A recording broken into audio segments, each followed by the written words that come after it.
Hello YouTuber family, તમારું સ્વાગત છે મારા બ્લોગમાં।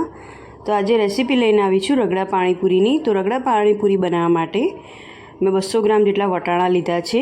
આ વટાણા સૂકા વટાણા છે, કઠોળવાળા છે વટાણા। તો 200 ગ્રામ વટાણા લીધા છે અને 2-3 પાણી પહેલાં ધોઈ દેવાના છે। પછી આપણે એને 3 થી 4 કલાક માટે પલાળીને મૂકી દઈશું। તો સાંજે બનાવી છે મારે, એટલે બપોરે મેં પલાળી દીધા હતા। તો લગભગ હવે સાંજે 6 વાગતામાં હું આને બાફવાની છું। મેં બપોરે 11 વાગ્યા જેવા પલાળ્યા હતા આને। તો બસ જો આ બાફવા માટે હું એને કુકરમાં પહેલાં લઈ લઈશ। તો કુકરમાં લઈ લીધા છે વટાણા। આની અંદર બટાકા પણ નાખવાના છે, એટલે જો આટલા નાની સાઈઝના 2 બટાકા મેં અંદર મૂક્યા છે બાફવા માટે। તો આની અંદર 2 ગ્લાસ જેટલું હું પાણી નાખીશ। હું આમાં મીઠું નાખીશ, થોડીક હળદર,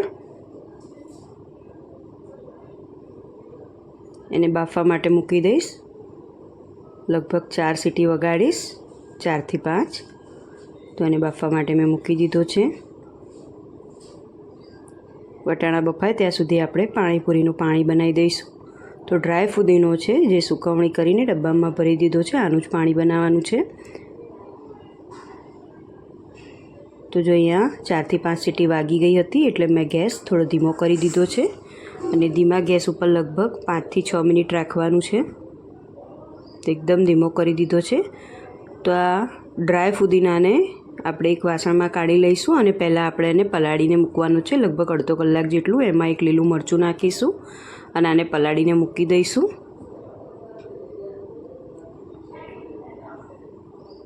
હવે મિક્સરના નાના જારમાં આપણે એને ક્રશ કરવાનું છે।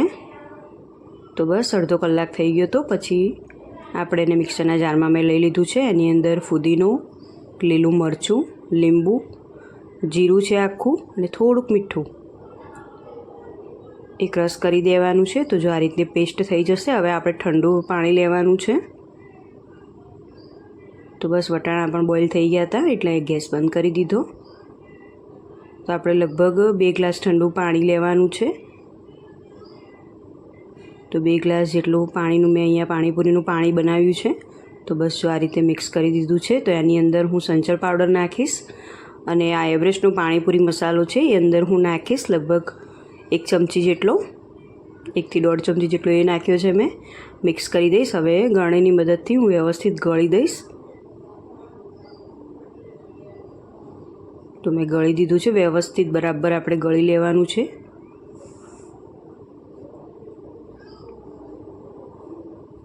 તો બસ જો આ પાણીપુરીનું પાણી રેડી થઈ ગયું છે।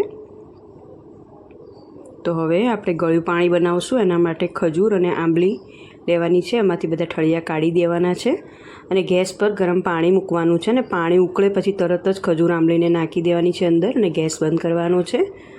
અને પાણી ઠંડુ થઈ જાય એટલે આપણે હાથથી આ રીતે મસળીને ક્રશ કરી દેવાની છે આંબલી, અને બ્લેન્ડરની મદદથી આપણે આ રીતે ક્રશ કરી લઈશું। ક્રશ થઈ જાય એટલે આ રીતનું જો રેડી થઈ જશે પાણી, અને એને આ રીતે ગાળી દઈશું ચાળણીની મદદથી। તો ગાળીને જો રેડી કરી દીધું છે મેં, આને વ્યવસ્થિત આમાંથી બધા પલ્પમાંથી આપણે પાણી લઈ લઈશું। એટલે તો જો બસ ગાળી લીધું છે, પછી આપણે ગેસ પર ઉકળવા માટે આને મૂકી દેવાનું છે। લગભગ 5 થી 7 મિનિટ માટે ઉકાળીશું આને। આની અંદર ખજૂર નાખી છે, એટલે ગોળ પણ ઓછું નાખવાની જરૂર પડશે, એટલે ગોળ નાખવાનો છે। પછી બધા આપણે મસાલા કરીશું। ગોળ ઓગળે પછી મીઠું નાખીશું, સંચળ પાવડર નાખીશું, થોડું લાલ મરચું નાખીશું, ધાણા જીરું પાવડર નાખીશું અને મિક્સ કરી દઈશું।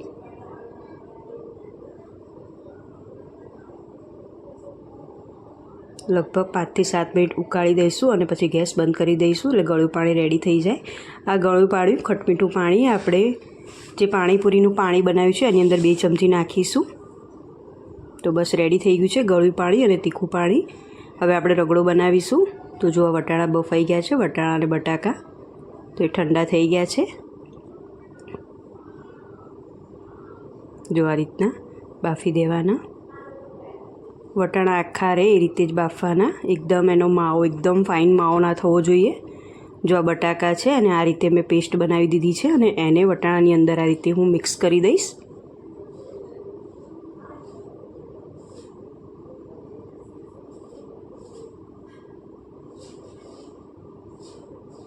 તો હવે આપણે ગ્રેવી માટે એક ડુંગળી અને એક ટામેટું લઈશું, એને મિક્સરમાં ક્રશ કરી દઈશું. આમાં લસણ નથી નાખવાનું, ડુંગળી અને ટામેટાનો જ ઉપયોગ કરવાનો છે. તો મિક્સરમાં જો આની પેસ્ટ બનાવી દીધી છે મેં. તો તેલ ગરમ કરવા માટે મૂકી દીધું છે. બહુ વધારે તેલ નહીં મૂકવાનું આમાં, લગભગ એક મોટી ચમચી ભરીને મેં તેલ લીધું છે. તેલ ગરમ થઈ ગયું હતું એટલે રાઈ, જીરું, હિંગ, થોડી હળદર અને આ પેસ્ટ જે બનાવી હતી ડુંગળી અને ટામેટાની અંદર એડ કરી છે.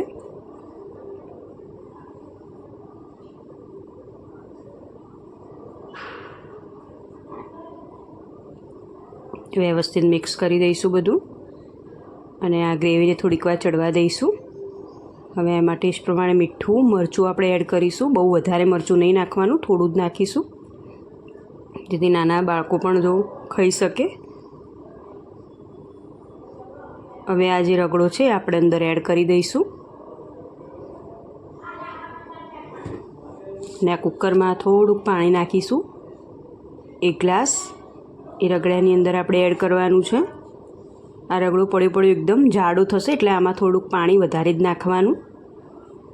વટાણાનો માવો છે એટલે થોડું પડ્યું એકદમ જાડું થવા લાગે છે એટલે આપણે 1 થી 1.5 ગ્લાસ જેટલું પાણી આમાં એડ કરીશું અને મિક્સ કરી દઈશું. થોડું મેં ફરી પાણી નાખ્યું છે એટલે 1 થી 1.5 ગ્લાસ જેટલું પાણી આપણે નાખવાનું છે આમાં. જો આ રીતનો રગડો રેડી કરી દેવાનો. તો થોડીક વાર ઉકળે ત્યાં સુધી આપણે લાલ ચટણી બનાવી દઈએ. તો આ લાલ મરચું છે, લગભગ 1.5 ચમચી જેટલું હું લાલ મરચું લઈશ એ વાડકીની અંદર. એની અંદર થોડુંક મીઠું નાખીશ એટલે કોઈને જો તીખી પાણીપુરી ખાવી હોય તો આ પેસ્ટ રગડાની અંદર થોડી એડ કરીને ખાઈ શકે છે. હવે થોડુંક પાણી નાખીશ અને મિક્સ કરી દઈશ એટલે આ રેડી થઈ ગયું છે લાલ મરચાંનો ચટણી. જો આ રીતની રેડી કરી દેવાની એટલે તમારે જે પ્રમાણે તીખું ખાવું હોય એ પ્રમાણે રગડામાં એડ કરીને તમે ખાઈ શકો. તો બસ જો આ પણ રેડી થઈ ગયું છે. લગભગ 5 મિનિટ સુધી આપણે ધીમા ગેસે આને ઉકાળવાનું છે વ્યવસ્થિત, એટલે મસાલા બધા વ્યવસ્થિત થઈ જાય, અંદર મિક્સ થઈ જાય. તો બસ સરસ ઉકળી ગયું હતું એટલે મેં ગેસ બંધ કરી દીધો. તો હવે આપણે એ રગડાની અંદર પાણીપુરીનું પાણી એડ કરીશું. આ 1 ચમચો 2 ચમચા જેટલું આપણે પાણી અંદર એડ કરીશું. આનાથી ટેસ્ટ સરસ આવે છે અને એ પાણી નાખીને આપણે વ્યવસ્થિત મિક્સ કરી દઈશું. તો હવે આપણે પાણીપુરીની પ્લેટ રેડી કરીશું. જો પાણી પકોડી છે હું આવી રીતે રેડીમેડ જ લાવી છું. તો હવે પાણીપુરીની પ્લેટ જો મેં રેડી કરી દીધી છે. આ રીતે પ્લેટ બનાવી દેવાની. પાણીપુરી, પછી એ ચાટ મસાલો છે, લાલ મરચાંની ચટણી છે, સેવ, ઝીણી સમારેલી ડુંગળી, રગડો, ગળ્યું પાણી અને ખાટું પાણી. તો બસ આ પાણી પૂરીની પ્લેટ મેં રેડી કરી દીધી છે. તીખું આપણે જે પ્રમાણે ખાવું એ પ્રમાણે આપણે રગડાની અંદર એડ કરીને ખાઈ શકાય. ગળ્યું પાણી, તીખું પાણી, સેવ, ડુંગળી અને ચાટ મસાલો અને પકોડી. તો આ રેડી થઈ ગઈ છે પાણીપુરી માટેની પ્લેટ. તો ચલો એક પાણીપુરી તમને બનાવીને બતાવું. તો એની અંદર રગડો નાખ્યો છે, પકોડી લીધી છે, એની અંદર રગડો, થોડીક લાલ મરચાંની ચટણી, આંબલીની ચટણી, ગળ્યું તીખું પાણી, ડુંગળી, થોડીક સેવ અને પાણીપુરીનું પાણી. તો બસ રેડી થઈ ગઈ છે પાણીપુરી, રગડા પાણીપુરી ખાવા માટે એકદમ. તો જો મેં સુજીતને અહીંયા ખાવા માટે આપી છે. તો જો એની રીતે જે બનાવીને ખાય છે અને જે રીતની બનાવી છે એ રીતની.